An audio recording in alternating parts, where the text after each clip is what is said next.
$100 silver, $200 silver. We are living through unprecedented times right now in the precious metals markets.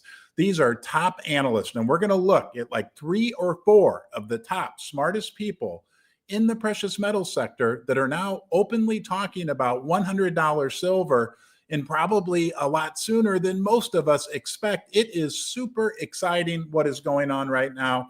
We even have somebody talking about $27,000 gold.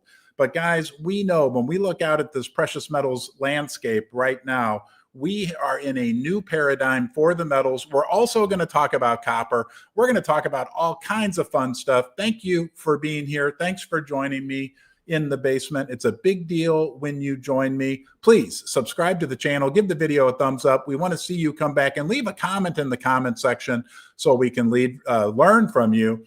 Now let's go take a look. We got a lot to cover, but it's all very optimistic for silver and gold. We'll be a little more focused on silver today, but you know, really what happens for silver will most likely happen for gold as well. Let's start with Patrick Karim, super respected analyst. He's saying if you want $100 silver price, what you do need is just a little bit of patience. Let's look at the timeline that he's talking about. Make sure we got you up, which we do. Okay, here's the roadmap to $100 silver. And look at what he's talking about, right? Here we are right now. We're looking at the next 162 days, but what he's really pointing out is this strong trend line that we have going. So if we can stay even in the mid 50s just over the next 162 days, over the next 345 days, so that goes to April 1st, right? And we keep with that trend line, it should be another 345 days till we get to, you can't see it. Hold on, let me move this out of the way for you. $100 silver, right? Now, look, this guy's super respected within the metals sector, Patrick Karim. So this is not out of the realm of, it was Keith Neumeyer was the only person who initially started this. We owe a lot to Keith, triple digit silver, but now everywhere we turn, we're getting more and more. And what about Michael Oliver? If you don't know Michael Oliver, you're going to get to know him right now. He was on with Jesse Day. I really like this Jesse Day guy. I think it's commodity culture. He's got a popular YouTube channel. But Michael Oliver has been around a long time, and he's not like a person who's constantly bullish on the metals, but he's talking about the possibility. Hold on. Let's listen to what he says. But $100 to $200 silver in the next couple quarters. I mean, this is getting unbelievable. And guys, there's a lot more. And we're going to learn a little bit about copper today as well. But let's listen to what he says here. Hold on, get this properly centered on the screen for you, for your viewing pleasure. Here we go. My view of the 60-70 range is gone. I know. So his view of the $60 to $70 per ounce silver range is gone. I no longer have that view. Now I'll let him finish. No longer have that view. I now think you could go to 100 to 200 in the next couple quarters. Okay, he just said it, 100 to 200 in the next couple quarters. Guys, this is not a perma bull when it comes to gold and silver. He's one of the most respected chart analysts out there. This is good news. We've done a lot of technical rationale for that. It's not just a gut feeling, okay? But we've shown that if you look at silver on a chart, just an arithmetic chart, go back to 1975 when gold was legalized. Gold has had huge surge up, then a pullback and a range for a decade, then another huge surge up and a new higher range for a decade plus. And now is into another surge, which is, by the way, only half as strong so far, measured logarithmic scale, ratio scale, to the prior two bull markets. If gold matched them. So we are in good times for gold and silver. He's talking about gold as well. But wait, there's more. Robert Kiyosaki, yes, the super respected author of Rich Dad, Poor Dad, the guy who's been right about a lot over the last several decades. He puts out a rather conservative $100 per ounce silver estimate, a prediction, but he also puts out a gold prediction, which is startling as well. Let's just run out to one of his most recent tweets. Here we go. This is Robert Kiyosaki, and he is telling us crash coming. Why I'm buying and not selling. And I'm going to cover this in more depth in a future live stream, but he says silver to 100 in 2026. I own silver mines and I know new silver is scarce. And we're going to talk about, we've got another, an unbelievable, I call it the silver manifesto that we're going to read later, that's going to show us that we don't need a big catastrophe. We don't need a big issue to happen for silver to go to $100, guys. If we do have a big issue, it could get to this $200 range, okay? Then he says, unfortunately, the U.S. Treasury and the Fed break the laws. He's talking about Grisham's Law. They print fake money to pay their bills. And that's what's underlying all of this, right? I mean, when it comes to silver and gold, right, we've got the fundamental factors, but then what we use to price everything in the US dollar is a big, big mess right now. We won't go too deep into it, but when you have the President of the United States saying this about the head of the United States Federal Reserve, to me, here I wrote some words down, that's our monetary foundation is at risk. It brings in the question of stability. It brings in a lot of uncertainty on top of, right? That's just the unit of measure. That's with the dollar on top of all these fundamental reasons. But let's get a load of this, because I want you to think about what is going on right now. This is our president, not a political statement, but he's referring to our head of the United States Federal Reserve. That's the foundation of our monetary system. And listen to what he says. Energy prices are down, interest rates are down, despite the fact that we have a total nincompoop at the Federal Reserve. It was recommended by one of my... Okay, so the President of the United States of America refers to the head of the Federal Reserve as a total nincompoop. These two people together are the foundation of our monetary system in this country. We won't even look at the U.S. debt clock. We know there's 37, 38, probably 39 trillion. If I stay on here long enough live, we'll get to 39 trillion in debt. The foundation is weakening. But now let's shift over and talk about more big developments in the world of silver and copper, by the way. But this was the big breaking news of the week. And this is a much bigger story than I think a lot of us realize. This will shape the future of the metals as we move into the coming months, quarters, and years. This is from Make Gold Great Again. The United States of America has officially added silver as a critical mineral, okay? Just a week after China put silver on export restrictions. So think about this, guys. That's the reason why this is a big deal. The United States finally add silver to the critical minerals list. China restricts exports. Oh, and by the way, and we're going to cover this in more depth in a future live stream, Australia, New South Wales puts it on the critical mineral list as well. But it's even more interesting when we look at this post from Peter Spina, another one of the top analysts in the precious metal sector. The U.S. added silver and copper to the critical mineral list. Copper is becoming more and more important. And right now, he does point out with silver that we import 2/3 of our silver. But I want to show you a quick video, the sponsor of today's video, about a copper mining company that I'm very interested in and keeping a close eye on. And then we're going to come back and we're going to hear from a guy with a PhD, right, who's predicting unbelievable silver moves as well, and a lot sooner than a lot of us are expecting. The sponsor of today's video is Giant Mining Corp, stock symbol BFGFF in the United States. I want to cover a topic that's at the very innermost core of the rearrangement of the economic and political world order. One billionaire has called it as it is, saying, if somebody's pointing a gun at you, you need that copper to shoot back. We see metals go crazy when you need them. If somebody is pointing a gun at you, you need that copper to shoot back. The United States of America and China are battling over mineral supply chains and technology supremacy because globalization has stepped out of equilibrium. And you can see just how when looking at the strategy both superpowers are taking. Trump uses tariffs and deregulation to begin the process of realigning mining and securing resources on U.S. soil, while China is using their near monopoly status, scale, and reserves to their advantage. Today, I want to showcase a company that's actually trading at its 2025 lows right now, down nearly 70% from its Q1 highs. The sponsor of today's video and the owner of the Mahuba Hill Copper Project and past producing mine in the state of Nevada, Giant Mining Corp, ticker symbol BFGFF. This is a copper company that I'm bullish on right now.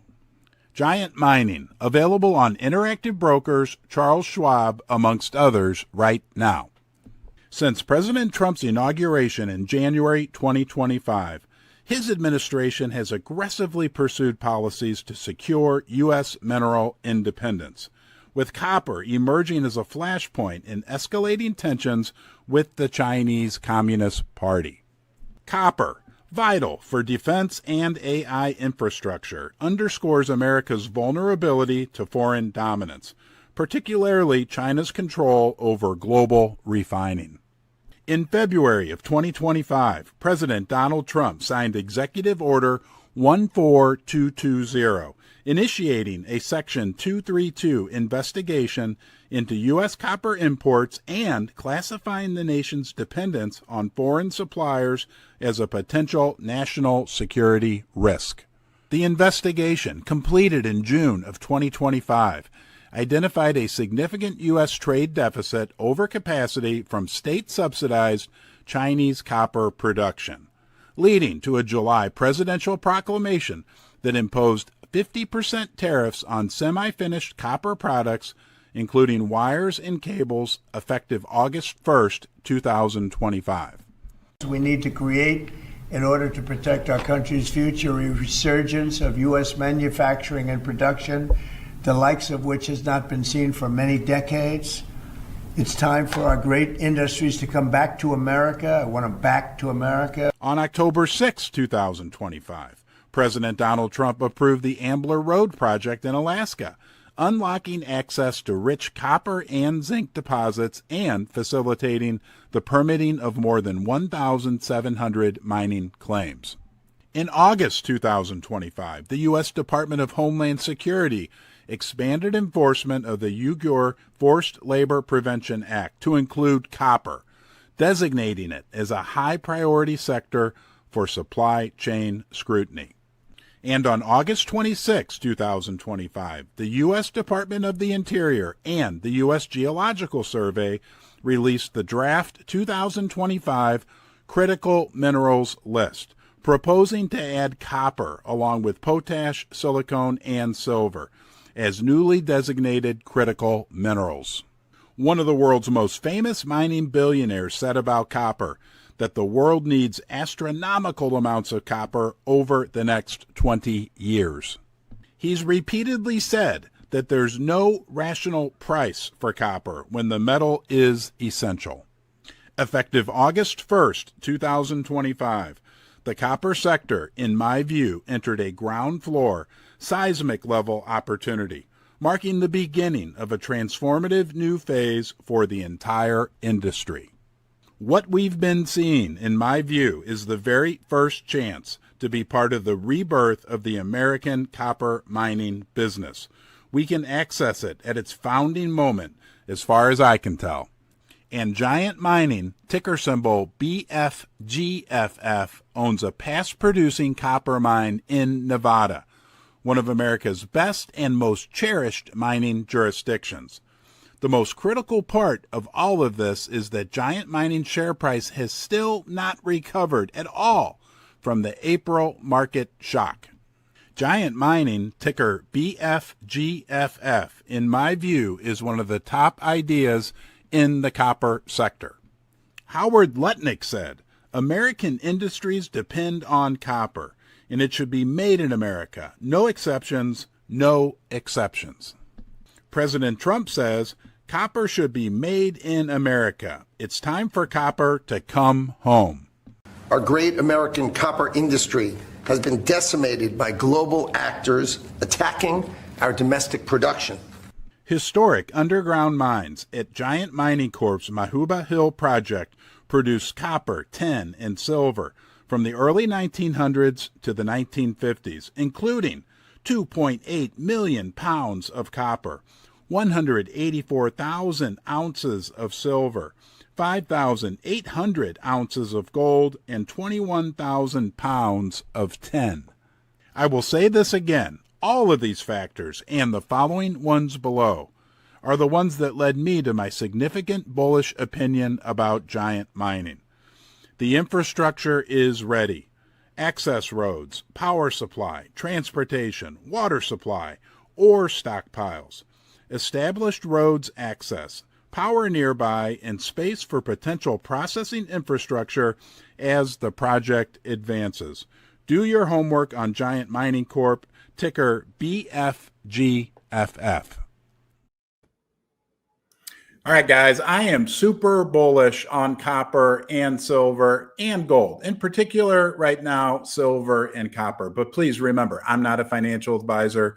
Don't make financial decisions based on what I'm saying. Always do your own research, and always, please, please, I can give this advice. No matter what you do, no matter what you're buying, always be responsible.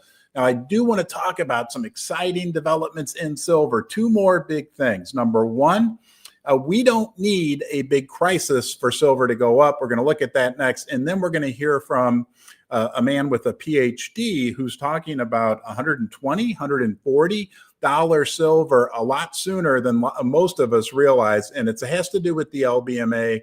It has to do with the silver squeeze. But let's go out here first and take a look at what I like to refer to as the silver manifesto. I found this on Reddit, and it brought up a point that I don't think a lot of us realize is the case right now. Okay, silver does not need a crisis to go up. It just needs the world to keep working. Okay, and the reason why we're going to talk about this is I think a lot of us think, oh, we need a big short squeeze, which could be very good for the silver price. Oh, we need this to happen, that to happen. No, even under just normal circumstances that we have right now, the price of silver can go up. He says most silver discussions get emotional or conspiratorial, right? These conspiracy theories. The real story is as follows. There's been a supply deficit since 2020 in red. The Western vaults are being drained, and open interest now massively exceeds the deliverable metal. And ETF withdrawals over the last few years have masked the real deficit. There was money coming out of the ETFs, which meant there was silver being supplied onto the market when people sold their ETF shares. But entering into 2025, the cushion from that is effectively gone, okay? New demand, okay, because people aren't draining the ETFs as of late. New demand in blue. New demand for silver must be met directly with physical metal. Oh, imagine that, right? I think our friends at the SGE, the Shanghai Gold Exchange, know how that works. Delivery pressure is rising while mine supply still can't grow as fast as silver prices rise. Remember, 72% of mined silver is a byproduct.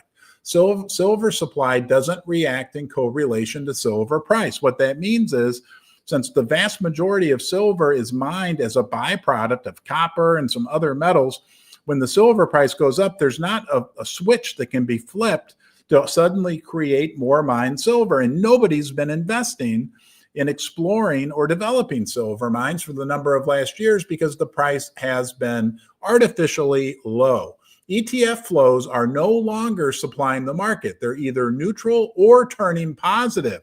So what they've used as a cushion over the last few years could likely turn into a detriment to those that are trying to manipulate the silver price. People could actually be the ETFs, and tokenized silver, which is also growing, could be a huge new demand source for silver.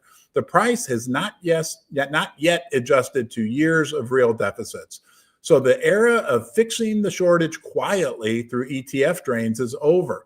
You don't need a dollar collapse. You don't need retail frenzy. You don't need another Hunt Brothers sequel. Okay, silver is becoming a resource bottleneck for the things we actually do need. Electrification, semiconductors, AI, hardware, defense, and aerospace grid expansion, medical, and energy infrastructure. Most of all, if geopolitics get involved, which we're hearing now, the United States puts it on the critical minerals list. We got news out of Australia, and China's limiting exports, like the fact that the Fed backed into a corner right now. It just accelerates the timeline. December already has 106,000 open interest contracts. It doesn't take a genius to connect the dots. Woof. All right, we got one more crazy thing to look at, guys, when it comes to silver. And this comes from the Alex Jones show, not a political statement, but he had this Dr. Kirk Elliott on, who's a very knowledgeable person when it comes to silver. And he said some very interesting things, and we're hearing this, right? That there could be something big happening in December. Let's listen to what he has to say right now, because it is super interesting. And let me pull this up, and I'm going to turn up the volume a little bit for you guys. And here we go. We'll just listen to the beginning of this. In the last 2 days, China restricted exports of silver out of China. What does that mean? Oh, we can't send it to London. We can't replenish their supplies. See, London has run out of free float silver, which is what the silver that's available for everybody, manufacturers too, to buy. London has run out of silver.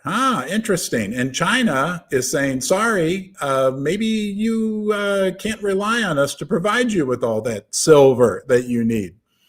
So they're so short. They're 700 million ounces short. And everyone's making a big deal. It's like, oh, yeah, they've sent in some cargo planes. They got 72 million ounces put back into London.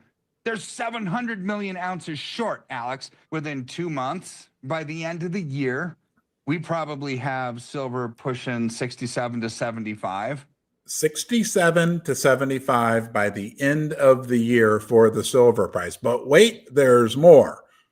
And by late spring, early summer, probably 120 to 140. That would be late spring or early summer, $120 to $140 per ounce silver. Be my guess. My crystal ball.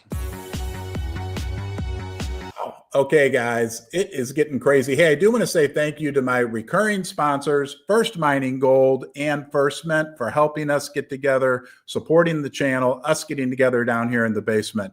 You are the most important part. Look, we got a lot of news we're digesting right now when it comes to the silver price. Big analysts telling us $100 silver, $200 silver. We even have estimates of gold going to $27,000 per ounce. We've had a great market over the last 6 months to a year, but guys, things can get even more interesting as we move through the end of 2025 and into 2026. I'm going to be here with you through it all. I'll ask you one more time, please subscribe to the channel. That makes our beloved upstairs Susie, my wife, who's always upstairs helping with these live streams, very happy. She loves interacting with you guys and seeing all of you. It's a big deal when you come here. I appreciate you being here. I want you to be good, okay? Take care of yourself, and I'll see you soon.